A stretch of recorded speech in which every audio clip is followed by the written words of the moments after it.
Good morning everyone. दोस्तों, आज है मई 14, 2023 और हम लोग करेंगे द हिंदू न्यूज़पेपर के एनालिसिस। मेरा नाम है सत्येंद्र चौधरी और आज फिर से आपके लिए कुछ टॉपिक्स लेके आया हूं। जैसा कि पता है आपको, संडे का दिन होता है तो साइंस वाले सेक्टर से काफी क्वेश्चंस आते हैं जीएस पेपर 3 से। और जैसे कि आप यहाँ पे देख ही सकते हो, आज सारे के सारे जो आर्टिकल हैं एक को छोड़ के, हालांकि ये भी जीएस पेपर 3 से ही है, ठीक है, सभी जीएस पेपर 3 से ही कंसिडर करने वाले हैं। तो कुछ एक टॉपिक यहाँ पे ज्योग्राफी का रहेगा जिसमें हम लोग वेस्टर्न घाट के बारे में पढ़ेंगे। थोड़ा सा पार्ट यहाँ पे एनवायरमेंट इकोलॉजी का भी है, तो इसलिए मैंने जीएस पेपर 3 भी लिखा हुआ है। उसके अलावा पेरेंट थ्री पेरेंट बेबी के बारे में बात करेंगे, माइटोकॉन्ड्रियल बेबी के बारे में बात करेंगे, जो कि हम लोग साइंस एंड टेक वाले पार्ट से करेंगे। बटरफ्लाइज का माइग्रेशन जो हो रहा है, ये भी एक्चुअली जीएस पेपर 3 से ही है, तो मैं एक्चुअली इसको अभी चेंज ही कर देता हूँ, ठीक है। तो ये भी हम लोग यहाँ से पढ़ने वाले हैं। उसके अलावा जो टॉपिक है ONDC, ये हमारा बेसिकली इकोनॉमी सेक्शन से है। जो स्विगी जोमेटो वगैरह पे आप ऑर्डर करते हो तो उसके बारे में है बेसिकली। ये पुराना सा टॉपिक है, थोड़ा रिवीजन हो जाएगा आपका। उसके अलावा कोविड का लॉन्ग टर्म इम्पैक्ट क्या होता है उसके बारे में बात करेंगे। और सिंकिंग दिल्ली, बेसिकली ये एक जनरल सा टॉपिक है, लेकिन दिल्ली का स्पेसिफिक एग्जांपल यहाँ पे दिया गया है, तो ये थोड़ा सा हम लोग देखने वाले हैं। चलिए जी, आपको बताता चलता हूँ। वैसे हम लोग आपको रोज ही बताता हूँ, 8 तारीख से हमारा नया बैच शुरू हो चुका है, तो अभी तक अगर आपने नहीं सोचा है तो सोच लीजिए, क्योंकि जल्दी ही एडमिशन वैसे बंद ही होने वाले हैं। तो ये व्हाट्सएप नंबर आपको दिया हुआ है, इस पे आप पूरी इन्फॉर्मेशन ले सकते हो। बहुत ही नॉमिनल फीस में आपका पूरा कोर्स रखा गया है, पूरा सिलेबस आपका कवर करवाया जाता है, 12 से 18 महीने का ड्यूरेशन रहेगा। और शाम को क्लासेस होती हैं 7 to 10 PM। तो कोई दिक्कत नहीं है, अगर आप कॉलेज में जाते हो, जॉब करते हो, तो आप इसको सब इसको ज्वाइन कर सकते हो। बाइलिंगुअल क्लासेस होती हैं और पूरे नोट्स आपको यहाँ पे मिलते हैं, इंक्लूडिंग सी सेट भी यहाँ पे आपका कवर करवाया जाता है। चलिए जी, मेन मुद्दे पे आते हैं। मेन मुद्दा है अपना टॉपिक। टॉपिक क्या कहता है? UK sees success in mitochondrial replacement therapy. तो MRT, इसे माइटोकॉन्ड्रियल रिप्लेसमेंट थेरेपी बोलते हैं। यूके के अंदर ये शुरू हुआ था। दुनिया का पहला ऐसा कंट्री था ब्रिटेन, जिसने कुछ साल पहले माइटोकॉन्ड्रियल बेबी यानी कि रिप्लेसमेंट थेरेपी को शुरू किया था। अभी तक यूके के अंदर 5 बच्चे हो चुके हैं इस थेरेपी से, सिर्फ 5 ही हुए हैं, लेकिन 5 के अंदर भी सक्सेस है। पहले आपको बताता चलता हूं पूरा मामला क्या है। 8 साल पहले की ये बात हो रही है, आज की नहीं है। 2015 में शुरुआत हुई थी इसकी, और अब तक 4-5 बच्चे यूके में पैदा हो चुके हैं। देखिए, कुछ बच्चे ऐसे होते हैं जो जब माँ के पेट में होते हैं, यूट्रस में होते हैं, जब बच्चों का फर्टिलाइजेशन शुरू होता है, एग्स का फर्टिलाइजेशन शुरू होता है, तो हमारे जो सेल्स होते हैं, आपको पता है, हमारे जो सेल होते हैं उसके अंदर हमारा न्यूक्लियस होता है, और न्यूक्लियस के अंदर हमारे डीएनए होते हैं और क्रोमोसोम्स वगैरह वो सब रहते हैं, ठीक है। और न्यूक्लियस के अंदर ही हमारा होता है माइटोकॉन्ड्रिया। और आपको ये पता है कि माइटोकॉन्ड्रिया क्या होता है? ये हमारी बॉडी का एक पावर हाउस होता है। तो माइटोकॉन्ड्रिया से जो एनर्जी है वो हमारे सारे ऑर्गन्स को ट्रांसफर होती है। और अगर माइटोकॉन्ड्रिया के अंदर डिफेक्ट होता है, इसका मतलब एनर्जी दूसरे ऑर्गन्स को सप्लाई नहीं हो पाती है, जिसकी वजह से कई सारे डिसीज हो जाते हैं। तो ये डिसीज हमारे सेल्स में ही शुरू हो जाते हैं, जब इनिशियली फर्टिलाइजेशन शुरू होता है तब। अगर हम लोग इस माइटोकॉन्ड्रिया को रिप्लेस कर दें और बेबी पैदा हो जाए, इसका मतलब वो बेबी जो है हेल्दी होगा। अब आप सोच रहे होंगे, सर माइटोकॉन्ड्रिया को रिप्लेस कैसे कर सकते हैं, क्योंकि माइटोकॉन्ड्रिया अगर नहीं रहेगा तो एनर्जी कहां से मिलेगी? बिल्कुल सही बात है। देखिए, जो डिफेक्टेड माइटोकॉन्ड्रिया होता है, इस डिफेक्टेड माइटोकॉन्ड्रिया को हम लोग यहां से निकाल के इसकी जगह पे एक हेल्दी माइटोकॉन्ड्रिया लेके आते हैं। ये थेरेपी होती है। जैसे मान लो कोई मदर है, ठीक है, उस मदर का जो एग है उसके अंदर जो माइटोकॉन्ड्रिया है वो डिफेक्टेड है, तो उस माइटोकॉन्ड्रिया को हम लोग यहाँ से रिमूव कर देते हैं। इसकी जगह पे एक हेल्दी जो मदर होती है, जिसका माइटोकॉन्ड्रिया बिल्कुल हेल्दी होता है, उस माइटोकॉन्ड्रिया को इसके अंदर रिप्लेस कर देते हैं। यानी जो अनहेल्दी था उसको हेल्दी से रिप्लेस कर दिया। अब इस मदर के एग को हम लोग क्या करते हैं, जो फादर का यानी कि जो स्पर्म होता है उसके साथ इसको फर्टिलाइज करते हैं। और फर्टिलाइजेशन एक बार अगर हो जाता है सक्सेसफुली, फिर इसको जो है बाद में ये सब आईवीएफ से होता है। ये माँ के पेट में नहीं होता है, आईवीएफ से बाहर होता है। बाद में इसको जो है मदर के पेट में यानी कि ओवरी में ट्रांसफर कर दिया जाता है। तो अनहेल्दी को हेल्दी से रिप्लेस कर दिया। तो इसके अंदर बेसिकली 3 लोग इन्वॉल्व हुए। पहली मदर, पहली वो मदर जिसके अंदर डिफेक्टेड माइटोकॉन्ड्रिया था। दूसरी वो मदर होती है जिसके अंदर हेल्दी माइटोकॉन्ड्रिया होता है, और इसे हम लोग डोनर मदर भी कहते हैं। और तीसरा होता है फादर। तीनों लोग इसमें इन्वॉल्व होते हैं, इसीलिए इसको कहा जाता है थ्री पेरेंट बेबी।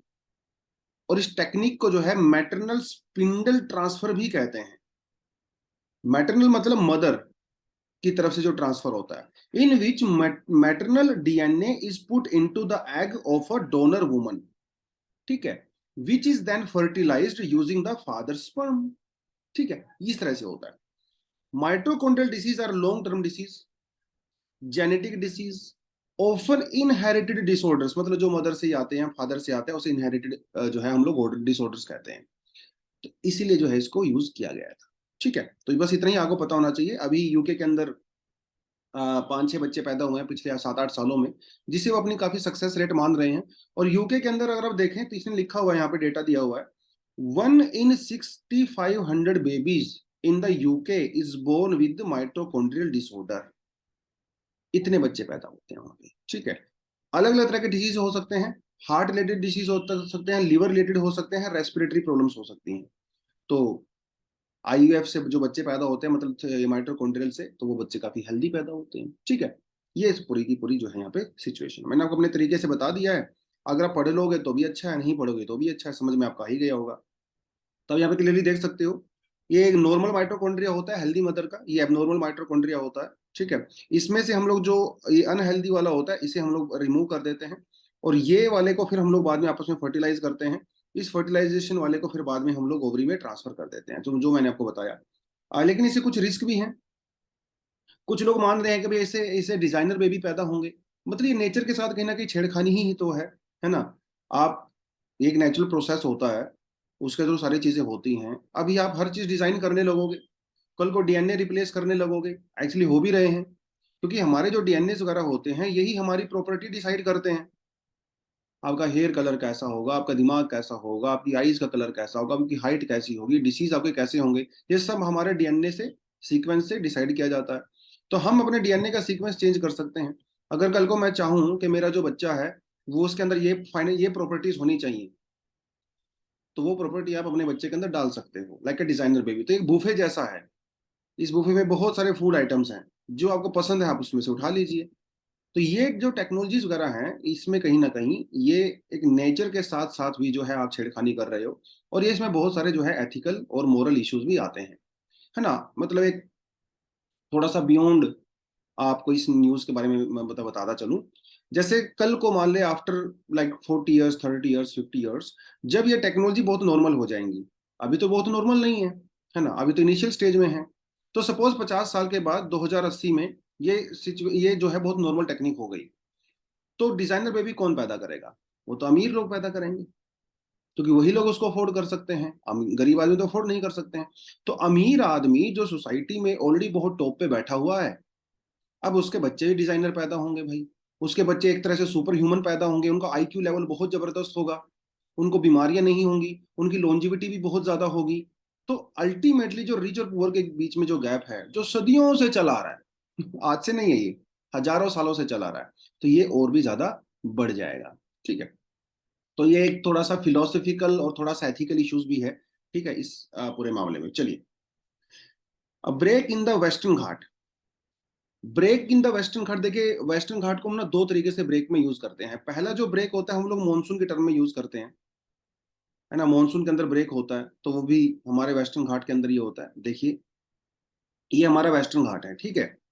जब मानसून आता है तो मानसून की विंड ऐसे आती हैं, और वो वेस्टर्न घाट से टकराती हैं। जो वेस्टर्न घाट से वो टकराती हैं तो ऊपर की तरफ उठती हैं, राइज करती हैं। और जब मॉइस्चर लेडन विंड ऊपर की तरफ राइज करती है तो कंडेंसेशन होता है और क्लाउड फॉर्मेशन होता है, फिर वो जाके यहाँ पे रेनफॉल करती हैं।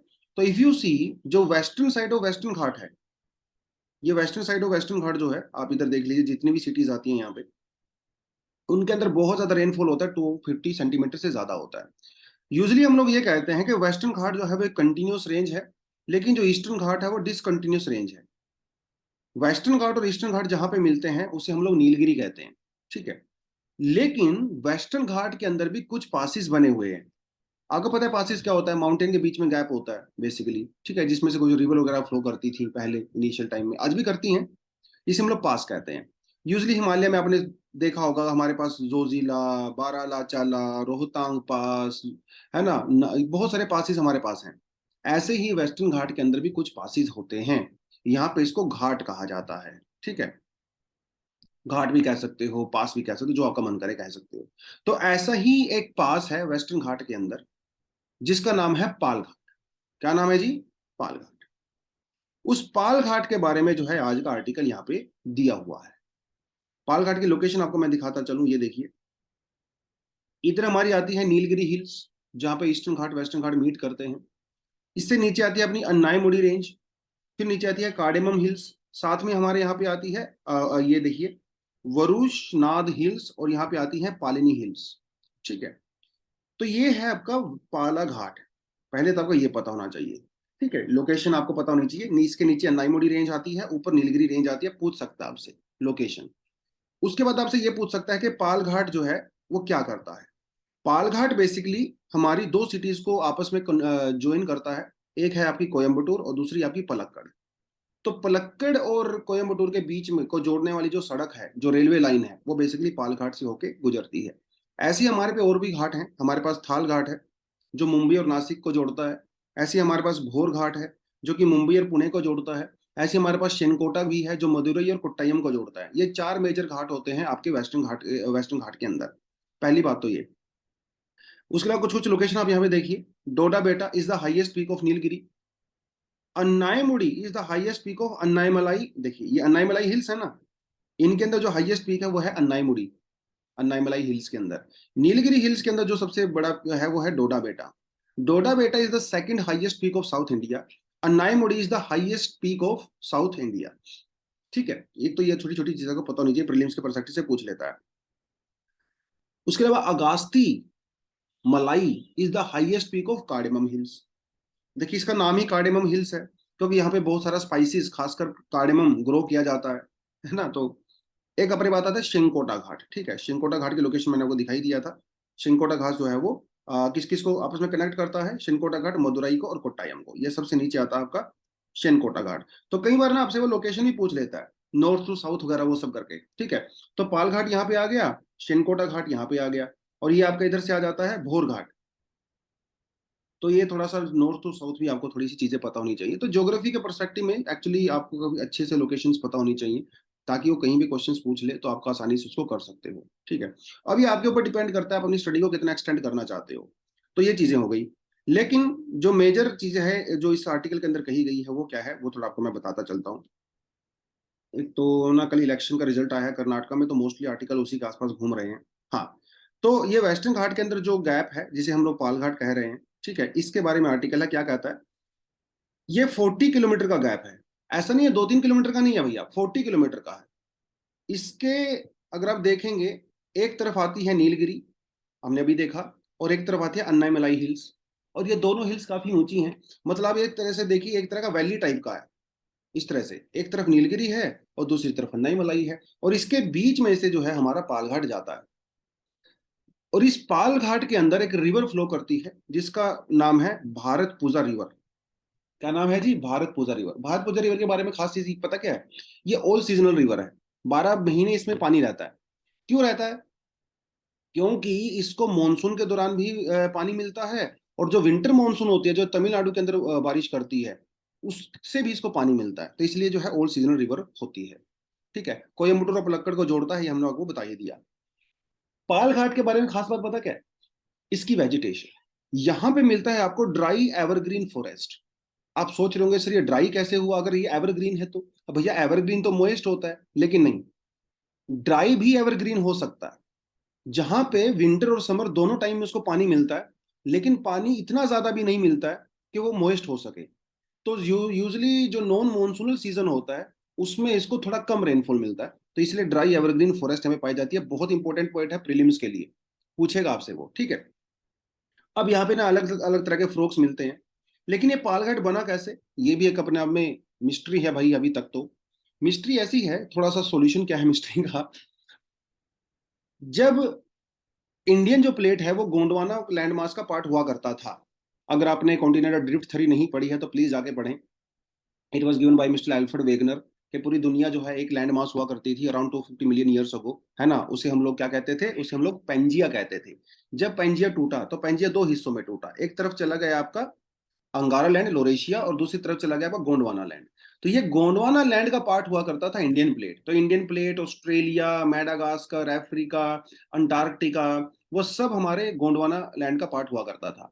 तो ये कहता है कि जब गोंडवाना लैंड से ऑस्ट्रेलियन प्लेट मतलब इंडियन ऑस्ट्रेलियन प्लेट और अफ्रीकन प्लेट जब अलग हुई, उस समय ड्रिफ्ट हुआ, और उस ड्रिफ्ट की वजह से कुछ गैप्स क्रिएट हुए। तो जो पाल घाट है उसी का आउटकम है। लेटर ऑन जब इंडिया और मेडागास्कर अलग हुए, तो ये जो गैप है थोड़ा सा और लार्ज हो गया। तो एक जो गैप है वो इंडिया के अंदर मिलता है, इसी गैप का एक और कजन है जो एक साथ ही हुए थे, जिसका नाम है रेनोट सारा गैप। ये आपको मेडागास्कर के अंदर मिल मिलता है। ये भी प्रीलिम्स के लिए काफी इंपॉर्टेंट पॉइंट है। तो दोनों तीनों चीजें आपने यहाँ पे जोड़ के देखनी है। ये बेसिकली 100 मिलियन ईयर्स के आसपास ये प्रोसेस हुई थी, तब ये हुआ था। ये थोड़ी आपको पता होनी चाहिए। लेकिन इसकी एक खास बात और है। इसकी खास बात यह है कि जैसे मान के चलो आप दो जो है दो दो ट्विन्स हैं, ठीक है। वो बिल्कुल एक जैसे दिखते हैं, उनकी हाइट भी एक जैसी है, उनका सब कुछ करेक्टर लगभग एक जैसा है। लेकिन अगर आप दोनों ट्विन्स को काफी समय के लिए एक दूसरे से दूर कर देते हो, मान लो कुंभ के मेले में गुम हो गए, और वो जो है 20 साल 50 साल के बाद आपस में मिले, तो उनका करेक्टर सेम थोड़ी ना होगा।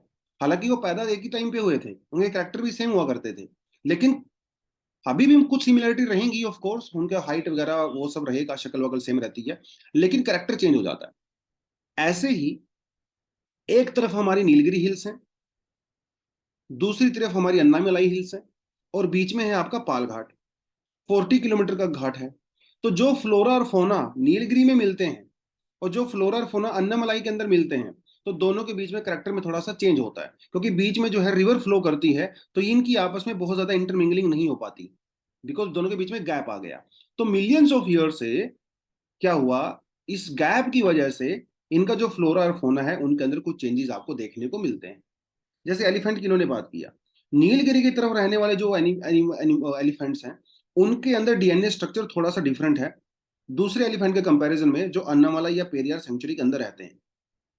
ये इन्होंने कहा है, क्योंककि दोनों अलग अलग रह रहे हैं ना यार, इस वजह से। ठीक है, और भी है कुछ चेंजेस, जैसे मतलब एक एक ये अभी आईआईएससी जो है इंडियन इंस्टीट्यूट ऑफ साइंस ने बेंगलुरु ने एक डीएनए स्टडी किया था, जिसके अंदर उन्होंने ये पाया कि वहां पे जो व्हाइट बेलिड शॉर्ट विंग्स हैं, ठीक है, जो सिर्फ एंडेमिक है वहीं पे पाए जाते हैं, ऊटी और बाबा बुदान हिल्स वगैरह के अंदर, इनके अंदर भी चेंजेस होते हैं, उनके अपीयरेंस में भी चेंजेस होते हैं। जो नीलगिरी की तरफ जो शॉर्ट विंग पाए जाते हैं, ये बर्ड होता है बेसिकली, बर्ड, ये इसे कहते हैं ब्लू रोबिन।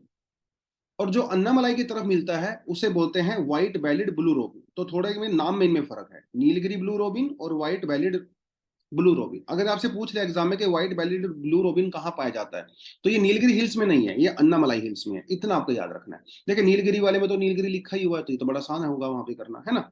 तो ये कुछ चीजें हैं जो इन्होंने यहाँ पे बताई हैं, और भी कई सारे स्पीसीज का इन्होंने यहाँ पे एग्जांपल दिया है, तो इतना ज्यादा जाने की जरूरत नहीं है, ठीक है। कहता है warm weather due to the proximity to the equator. अब ये देखिए थोड़ा सा, जो अन्नामलाई हिल्स है क्योंकि वो साउथ में है, तो उनके अंदर थोड़ा सा उसकी वजह से क्या होता है, रेनफॉल पैटर्न में भी थोड़ा सा चेंज होता है। वैसे तो rainfall north of Palghat and south of Palghat काफी ज्यादा होती है, लेकिन जो नॉर्थ ऑफ पाल घाट है, मतलब जो नीलगिरी है, यहाँ पे अमाउंट ऑफ रेनफॉल ज्यादा है। लेकिन जो अन्नामलाई हिल्स हैं, यहाँ पे जो रेनफॉल है वो ज्यादा रेगुलर होती है। तो यानी कि नीलगिरी हिल्स में रेनफॉल में गैप आ जाता है, लेकिन जो अन्नामलाई हिल्स है वहां पे रेनफॉल काफी यूनिफॉर्म रहती है, जिसकी वजह से इनकी वेजिटेशन के अंदर भी फर्क रहता है। तो नीलगिरी हिल्स के अंदर आपको मिलती है मॉइस्ट एवरग्रीन फॉरेस्ट, और अन्नामलाई में मिलता है आपको ड्राई एवरग्रीन फॉरेस्ट। तो ये भी थोड़ा सा इसके अंदर फर्क आता है, और जिसकी वजह से जो है यहाँ पे डिफरेंट टाइप ऑफ डाइवर्सिटी पाई जाती है। ये थोड़ा सा आप देखोगे इस चीज को। और वेस्टर्न घाट के बारे में ये तो पुराना सा आर्टिकल है, ये मैंने इसे दोबारा से कॉपी पेस्ट कर लिया, मिल गया था मुझे कहीं पे, ठीक है। तो वेस्टर्न घाट के बारे में बेसिक बेसिक इन्फॉर्मेशन आपको पता होनी चाहिए। 6 स्टेट से होकर गुजरता है, Gujarat, Maharashtra, Goa, Karnataka, Tamil Nadu and Kerala. UNESCO world heritage site भी है भाई यहाँ पे, ठीक है। और घाट्स वगैरह के बारे में ऑलरेडी इन्फॉर्मेशन मैं आपको दे चुका हूँ। तो this is something that you must know, और ये कुछ घाट्स वगैरह के बारे में सम इन्फॉर्मेशन, ठीक है जी। चलो आगे बढ़ते हैं। नेक्स्ट जो है वो, हम लोगों ने कल आपसे 2 एमसीक्यूज पूछे थे, ये यूपीएससी के ही प्रीवियस ईयर क्वेश्चंस हैं, दोनों का आंसर यहाँ पे दिया हुआ है, तो आप इसको देख सकते हो। तो बेसिकली ये बॉन्ड की बात कर रहा है, बॉन्ड यील्ड। अब ये बॉन्ड क्या होता है ये आपको अच्छे से पता है। बॉन्ड जो है एक इंस्ट्रूमेंट होता है जिसका यूज करके गवर्नमेंट पैसे को बोरो करती है, ठीक है। Basically like a piece of paper होता है, स्टाम्प पेपर के जैसा, जिससे का यूज करके सरकार पैसा अरेंज करती है। आप इसको खरीदते हो सरकार से और सरकार को बदले में पैसा देते हो। इसके मैच्योरिटी पीरियड पे सरकार आपको जो है इंटरेस्ट रेट के साथ इसको वापस कर देती है। ये एक बॉन्ड का तरीका होता है। अब आपने मान लो 10,000 रुपए का गवर्नमेंट बॉन्ड खरीदा 10 साल के लिए, और 10 साल के बाद आपको जो है मान लो 15,000 रुपए मिलने थे, तो ये 5,000 क्या है, वो आपकी यील्ड है, मतलब आपका प्रॉफिट है। तो ये जो बॉन्ड के ऊपर जो प्रॉफिट कमाया जाता है इन्वेस्टर्स के द्वारा, ये किस किस चीज से इन्फ्लुएंस होता है, ये बेसिकली क्वेश्चन था। जो यूनाइटेड स्टेट्स के अंदर फेडरल रिजर्व होता है, अगर वो अमेरिका में इंटरेस्ट रेट को इंक्रीज करता है या इंटरेस्ट रेट को डिक्रीज करता है, डेफिनेटली उसका हमारे ऊपर फर्क पड़ता है। Yes, reserve bank of India जब CRR SLR उससे हम लोग चेंज करते हैं तो उससे भी फर्क पड़ता है, सीधी सी बात है भाई, है ना। Repo rate, reverse repo rate से भी फर्क पड़ता है। और इन्फ्लेशन का तो फर्क पड़ता ही है, क्योंकि इन्फ्लेशन से हमारी मनी की वैल्यू इंक्रीज और डिक्रीज होती है। इन्फ्लेशन जब ज्यादा होता है तो मनी वैल्यू जो है वो लूज हो जाती है। तो सबका इंपैक्ट पड़ता है हमारे बॉन्ड यील्ड के ऊपर। दूसरा कहता है कि भैया इन्फ्लेशन, देखिए सारे के सारे जो चीजें हैं ना वो इन्फ्लेशन को इम्पैक्ट करती है, लेकिन सबसे ज्यादा इन्फ्लेशन को इम्पैक्ट क्या करता है? इन्फ्लेशन को सबसे ज्यादा इम्पैक्ट करता है मनी सप्लाई। जब मार्केट में बहुत ज्यादा मनी सप्लाई हो जाती है तो इन्फ्लेशन हो जाती है, क्योंकि लोग ज्यादा डिमांड करना शुरू कर देते हैं। और मनी सप्लाई सबसे ज्यादा कब होती है? जब सरकार नया पैसा प्रिंट करती है, creation of new money to finance the budget deficit. ठीक है, सरकार का इनकम कम है और सरकार का एक्सपेंडिचर ज्यादा है, तो भैया हो गया बजट डेफिसिट। इस बजट डेफिसिट को फिलअप करने के लिए सरकार पैसा प्रिंट करवाती है। अब ये पैसा मार्केट में आता है तो इन्फ्लेशन क्रिएट होता है, तो इसका मतलब ये हो जाता है। ठीक है, थोड़ी एक्सप्लेनेशन आप पढ़ लीजिएगा। चलिए, study on the butterflies migration open door for the conservation. एक बड़ा ही इंटरेस्टिंग सा फिनोमेना देखने को मिला है, और ऐसा भी नहीं है कि पहली बार देखने को मिला था, ये ऑलरेडी बहुत साल पहले इसको डिस्कवर किया जा चुका था, लेकिन अभी तक कोई फुल फ्लैज स्टडी जो है इसके लिए हुई नहीं थी। मामला क्या है? मामला है माइग्रेशन का। किसके माइग्रेशन का? बटरफ्लाइज के माइग्रेशन का। क्या कहा? इनका ये कहना है millions of milk weed butterflies, ये बटरफ्लाई का नाम है। ठीक है, ये कॉमन नाम है, इसके अंदर अलग अलग बटरफ्लाइज आती हैं। आप यहाँ पे देख सकते हो, ये देखिए, ये हमारी जो स्ट्रीट टाइगर नाम है इसका, टाइगर जैसा दिखता है ना। ये आपका ब्लू टाइगर है, ये डार्क ब्लू टाइगर है, और ये आपका है प्लेन टाइगर। ये सब बटरफ्लाइज के नाम हैं। कहाँ पाए जाते हैं? ये ईस्टर्न घाट में भी पाए जाते हैं, वेस्टर्न घाट में भी पाए जाते हैं, लेकिन ये माइग्रेट करते हैं जी। हाँ जी बिल्कुल। कैसे? जब टेम्परेचर बहुत इंक्रीज हो जाता है ईस्टर्न घाट के अंदर, तो ये बटरफ्लाई जो है वो वेस्टर्न घाट के अंदर माइग्रेट कर जाती हैं, क्योंकि कंपैरेटिवली वेस्टर्न घाट में ठंडी रहती है, क्योंकि वेस्टर्न घाट की हाइट थोड़ी ज्यादा होती है as compare to eastern Ghats. सिर्फ ईस्टर्न घाट से ही नहीं, बल्कि जो प्लेन एरियाज हैं वहां से, जो सेंट्रल एशियन प्लेन एरिया है, जो साउथ इंडिया के अंदर प्लेन एरियाज है, वहां से भी वेस्टर्न घाट के अंदर ये एंट्री करती हैं।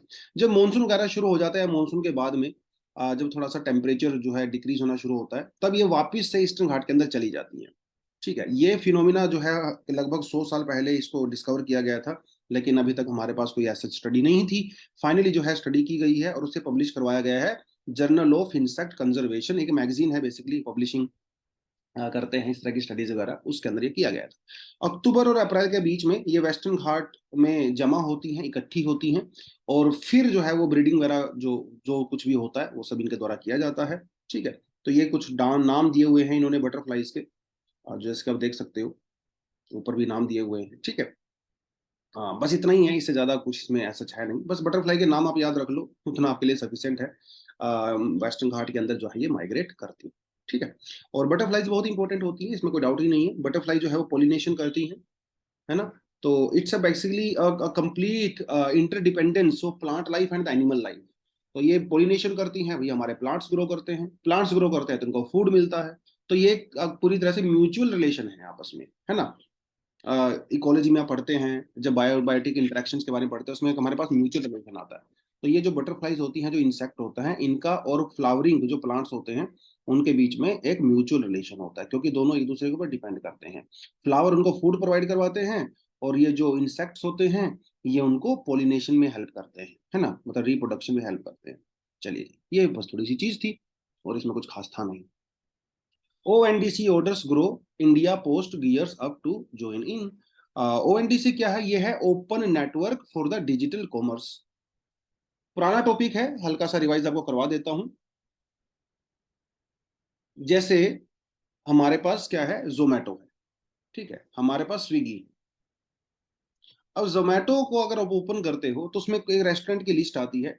ये सारे के सारे रेस्टोरेंट जो है वो जोमेटो पर रजिस्टर्ड होते हैं, और ऐसा ही स्विगी के अंदर भी होता है। लेकिन जो रेस्टोरेंट इनके ऊपर रजिस्टर्ड नहीं है, ठीक है, वो क्या करेंगे भाई, और अगर आपको कोई, मान लो आपको कोई पिज्जा मंगवाना है, तो उस पिज्जा के लिए आप क्या करते हो, पहले जोमेटो पे जाओगे, फिर आप स्विगी पे जाओगे, आपस में कंपेयर करोगे, फिर खरीदोगे। जैसा कि हमारे यहाँ पे जो है फाइनेंस सिस्टम के अंदर हुआ करता था, हमारे पास गूगल पे भी है, हमारे पास भारत पे भी है, हमारे पास फोन पे भी है, हमारे पास जो है भीम ऐप भी है। ऐसे ही तो होता था। और अलग अलग जो रिटेलर्स होते थे, जो बिजनेस पर्सन और जो भी थे, वो इनके ऊपर रजिस्टर्ड हुआ करते थे। लेकिन फिर आ गया UPI, unified payment instrument, unified, जिसने क्या किया, सबको आपस में यूनिफाई कर दिया। अभी गूगल पे वाला पर्सन भारत पे को भी पेमेंट कर सकता है, भारत पे वाला जो है वो फोन पे को भी पेमेंट कर सकता है। तो सब आपस में यूनिफाई हो गया। अब भीम ऐप वाला भी किसी को भी पेमेंट कर सकता है। तो ये जो एक ओपन नेटवर्क सिस्टम हम लोगों ने कर लिया, पहले ये ओपन नेटवर्क नहीं था। एक और एग्जांपल देता हूँ, जैसे एंड्रॉइड का एग्जांपल है। आप ओप्पो का फोन यूज करते हो, Xiaomi का यूज करते हो, सैमसंग का यूज करते हो, सभी के अंदर एंड्रॉइड सिस्टम यूज होता है। तो ये एक ओपन नेटवर्क है। हाँ, इस ये जो कंपनी है एंड्रॉइड के अंदर अपने हिसाब से चेंजेस कर सकती है, ठीक है। लेकिन एक होता है एप्पल का सिस्टम, जिसे हम लोग iOS कहते हैं, ठीक है, मैकबुक वगैरह के अंदर जो यूज, या आईफोन के अंदर यूज होता है, वो ओपन सिस्टम नहीं है, वो क्लोज सिस्टम है। इसी तरह से जो जोमेटो है, स्विगी है, इनका जो सिस्टम है वो क्लोज सिस्टम है। लेकिन जो ओपन नेटवर्क है ओएनडीसी, ये एक ओपन सिस्टम है। इसके अंदर जो है आप किसी भी वेबसाइट से फूड ऑर्डर कर सकते हो, आपस में इनको कंपेयर कर सकते हो। इसके अंदर जो छोटे छोटे रिटेलर्स हैं, ये जो फूड रेस्टोरेंट वगैरह हैं, वो भी इसके अंदर इंक्लूड हैं। जैसे स्विगी, जैसे ओला हो गया, या फिर उबर हो गया, ये क्लोज सिस्टम है। लेकिन ओएनडीसी का यूज करके आप दोनों को ही से ऑर्डर कर सकते हो, तो कंपेयर कर सकते हो। तो बिकॉज ये ओपन है, जिसकी वजह से ट्रांजैक्शन फीस काफी कम होती है और कमीशन भी काफी कम होता है। आपको बताता चलूं, जो स्विगी और जोमेटो है, वो रेस्टोरेंट से 30 से 35% कमीशन चार्ज करते हैं। और इतने हाई चार्ज की वजह से आपका फूड काफी महंगा हो जाता है। लेकिन ओएनडीसी क्योंकि ओपन नेटवर्क है, इसके अंदर सब लोग रजिस्टर्ड हैं एक ही प्लेटफॉर्म के ऊपर, तो ये जो कमीशन है वो बहुत कम है। जिसकी वजह से ओएनडीसी के ऊपर जो फूड का प्राइसेस है वो कंपेरेटिवली काफी कम है। मतलब जोमेटो जोमेटो से आप एक पिज्जा ऑर्डर करते हो, चाल मान लो 400 रुपए का आता है, तो ओएनडीसी पे यही पिज्जा आपको जो है 280 या 300 रुपए के आसपास मिल जाता है। तो ये तो भैया पूरा ओपनली थ्रेट हो गया जोमेटो और स्विगी को। और ये सभी सिर्फ हाई कमीशन की वजह से होता है। और ये रेस्टोरेंट फिर मजबूरी में उसके प्राइस को इंक्रीज करना पड़ता है, क्योंकि उनको बहुत सारा पैसा जोमेटो और स्विगी को जाता है। तो ये है ओएनडीसी सिस्टम। इसे पिछले साल लॉन्च किया गया था कुछ सिटीज के अंदर। लेकिन तब इतना ज्यादा फेमस नहीं हुआ था। अभी पिछले कुछ दिनों में अगर वो देखें तो बहुत फेमस हो गया है। पहले सिर्फ 800 मर्चेंट ही यहाँ पे इन्वॉल्व थे, और अभी देखिए हजारों की संख्या में मर्चेंट यहाँ पे इन्वॉल्व हो गए हैं। और अच्छा काम कर रहा है, ठीक है। तो इनिशियली जो है इसको कुछ खास सिटीज के अंदर ही इंक्लूड किया गया था, जैसे बेंगलुरु, दिल्ली वगैरह के अंदर। और पेटीएम से चलता है ये, ठीक है। पेटीएम के ऊपर आपको रजिस्टर करना पड़ेगा। अगर आपके पास पेटीएम है तो पेटीएम के जो सर्च बॉक्स है उसमें जाइए ओएनडीसी, ठीक है। ओएनडीसी पर जाओगे तो आप फूड ऐप या कैब वगैरह जो भी ओपन आप कर सकते हो, और वहां से फूड वगैरह आप ऑर्डर कर सकते हो। अगर आप कंपेयर करोगे तो यस, स्विगी और जोमेटो कंपैरिजन में काफी सस्ता यहाँ पे मिलता है। तो ये है, ठीक है। तो ये जब हुआ था ओएनडीसी, ठीक है, तब मैंने आपको टॉपिक करवाया था लास्ट ईयर। तब हम लोगों ने इसको वॉलमार्ट वाले कॉन्टेक्स्ट में करवाया था। और आज जो हम लोग कर रहे हैं वो फूड वाले कॉन्टेक्स्ट में कर रहे हैं। और क्योंकि ओएनडीसी से आप फूड भी कर सकते हो ऑर्डर, आप जो है सामान भी मंगवा सकते हो, कुछ भी ग्रोसरी का सामान भी मंगवा सकते हो, और आप ओएनडीसी का यूज करके ओला कैब वगैरह भी बुक कर सकते हो। तो ये जो है पूरा सिस्टम था, बेसिकली जो मोनोपोली थी उन चीजों की, वो हम लोगों ने ब्रेक कर दिया था। ये थोड़ा कंटेंट आपके लिए मैंने दिया हुआ है अलग से, आप इसको भी पढ़ सकते हो। पुराना कंटेंट है, नया नहीं है, ठीक है। Long covid a lingering problem requiring great attention. तो वही, ये क्या है पूरा सीन आपको थोड़ा बताता चलता हूँ।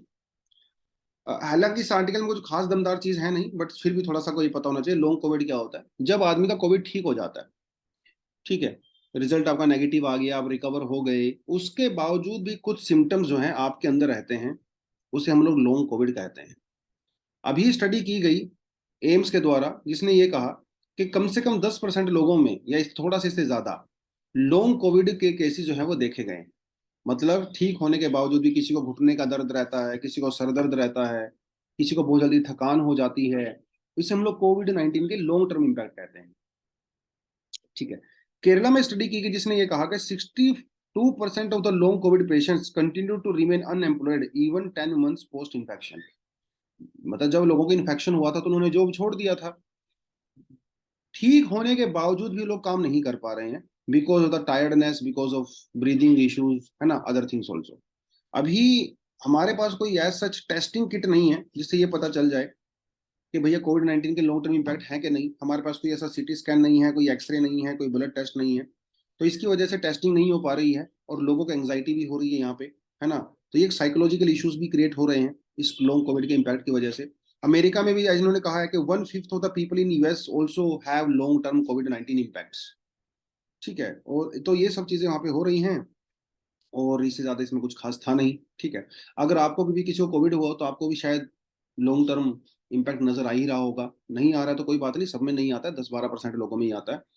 और ये सारी चीजें हैं। अभी WHO ने भी कह दिया है कि भैया Covid is not a public emergency any more. लेकिन इसका मतलब ये नहीं है कोविड खत्म हो गया है ना। कोविड जो है वो बार बार आ सकता है, क्योंकि कोविड का जो वायरस है वो इवोल्व होता रहता है, इवोल्व होता रहता है।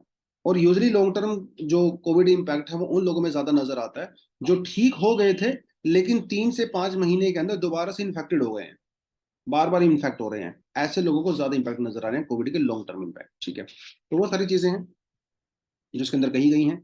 और लॉन्ग टर्म कोविड इम्पैक्ट के लिए हमारे पास कोई ड्रग नहीं है, कोई वैक्सीन नहीं है। इट इज जस्ट बेटर कि आप अपने आप को प्रॉपर वैक्सीनेट रखें और चीजों को अवॉइड करें जिससे कोविड-19 आपको हो सकता है।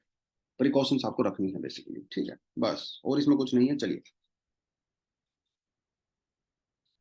Ground water exploitation is silently killing ground beneath India's feet. ठीक है। तो सेंट्रल ग्राउंड वाटर बोर्ड है जो कि मिनिस्ट्री ऑफ जल शक्ति के अंदर में काम करता है। तो इन्होंने ये कहा कि भाई इंडिया, जैसे अभी जोशीमठ का केस हम लोगों ने देखा, जोशीमठ जो है सिंक कर रहा है, घरों के अंदर दरारें पड़ना, क्रैक्स पड़ना, ये बहुत कॉमन है पंजाब, हरियाणा, दिल्ली, फरीदाबाद वाले एरियाज में। वाई? इसका रीजन क्या है? क्योंकि यहाँ पे ग्राउंड वाटर को बहुत ज्यादा एक्सप्लॉइट किया जा रहा है। पंजाब की अगर बात करें तो 76% of ground water blocks are over exploited. Over exploited मतलब उनका जो ग्राउंड वाटर है उसके अंदर इनपुट कम है, आउटपुट ज्यादा है। जैसे बारिश बारिश होती है तो पानी बहुत कम नीचे जाता है, अगर जाता भी है तो निकाल ज्यादा लेते हैं। ऐसे ही चंडीगढ़ में देखें 64% और दिल्ली में देखें 50%। यानी कि ग्राउंड वाटर धीरे धीरे कम हो रहा है। और जब ग्राउंड वाटर हवा कम हो जाता है तो इससे क्या होता है? इससे जो एक्वीफर्स होते हैं यानी कि जो डीप वाटर चैनल्स होते हैं वो ड्राई हो जाते हैं। और ड्राई होने की वजह से जो अपर लाइंग सोयल होती है वो सिंक कर जाती है, नीचे धंस जाती है, और जिसकी वजह से क्रैक्स पड़ जाते हैं और डेंजरस भी होता है। ठीक है। अगर जैसे अगर दिल्ली का इन्होंने एग्जांपल दिया है, दिल्ली जो है हर साल 15 मिलीमीटर हर साल जो है वो सिंक कर रही है, बिकॉज ऑफ दिस एक्स्ट्रा और this over exploitation of the ground water bye residents. ऐसे ही पंजाब के अंदर, हरियाणा के अंदर भी बहुत सारी जगह है जहाँ पे सब चीजें हो रही हैं। तो ये थोड़ा सा आपको बस आइडिया होना चाहिए कि ये एग्जाम्पल वगैरह देने के काम आ सकता है, क्योंकि सेंट्रल ग्राउंड वाटर बॉडी जो है एक बहुत स्टैट्यूटरी बॉडी है और इसका जो डेटा है काफी ऑथेंटिक होता है, तो आप इसका एग्जाम में आराम से यूज कर सकते हो। ठीक है जी। चलो, तो बच्चों आज के लिए इतना ही था। आई होप आपको मजा आया होगा। मिलते हैं कल न्यू एनालिसिस के साथ। तब तक thank you very much, all the best, जय हिंद।